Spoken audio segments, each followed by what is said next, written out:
বন্ধুরা, আজকের ভিডিওটা হচ্ছে শুধুমাত্র যারা নতুন দোকান করবে তাদের তারে। যারা নতুন দোকান করবে প্রথমে কি কি টুলস লাগবে সেই ভিডিওটা আমি করেছি। নতুন দোকান করতে গেলে প্রথমে তোমাকে একটা লাগবে হট এয়ার গান। এই হট এয়ার গান এরকম নিতে পারো বা আরও অনেক মডেল আছে। হট এয়ার গান এর চেয়ে দামি, এর চেয়ে কমা দামি, যার যেটা পছন্দ সেই হিসাবে নেবেন। তাছাড়া লাগবে একটা মাইক্রো তাতাল। বিশেষ করে এখন সব বড় মোবাইলের বোর্ডের কাজ হয়, তার জন্য মাইক্রো তাতালটা খুবই প্রয়োজন, সময়ে সময়ে লাগে। তাছাড়া লাগে একটা নর্মাল তাতাল, দেখতে পাচ্ছ নর্মাল তাতাল। এটা সাধারণত 25 থেকে 35 ওয়াটের তাতালটা খুব ভালো কাজ হয়। এছাড়া লাগবে একটা ইউএসবি হাব, দেখতে পাচ্ছেন ইউএসবি হাব। এখন এই ইউএসবি হাবটা খুবই প্রয়োজন, যারা নতুন দোকান করে তাদের খুবই ভালো। এর কাজ খুব সুন্দর, ইউএসবি হাবের কাজ। এই ইউএসবি হাব দিয়ে আপনি বুঝতে পারবেন যে মোবাইলের পিনটা ভালো আছে কি না, মোবাইলের চার্জ নেবে কি না। এখানে ভোল্টেজ শো করে, এখানে অ্যাম্পিয়ার শো করে।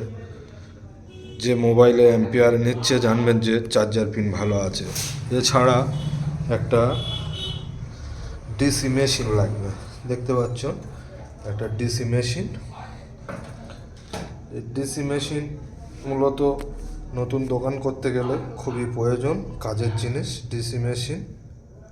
এছাড়া লাগবে আপনার একটা মোবাইল স্ট্যান্ড,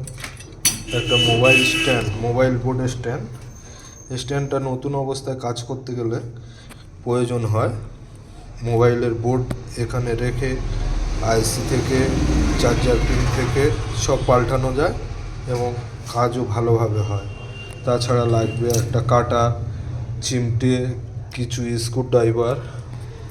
এছাড়া লাগবে একটা মিটার, দেখতে পাচ্ছ একটা মিটার লাগবে, যে মিটারটা দিয়ে মোবাইলের বোর্ড মাপা, ভোল্টেজ মাপা হয়।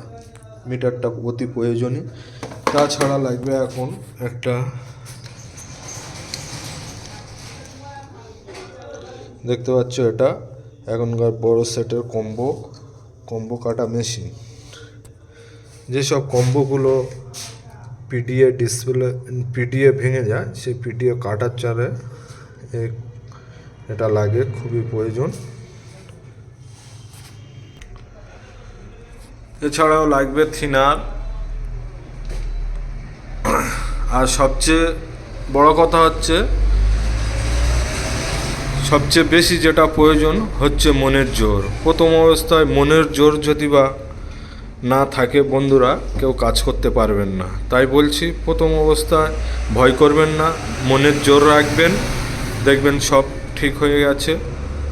তা বন্ধুরা, ভিডিওটা যদি ভালো লাগে লাইক, শেয়ার এবং কমেন্ট করবেন। এখন এ পর্যন্ত রাখছি।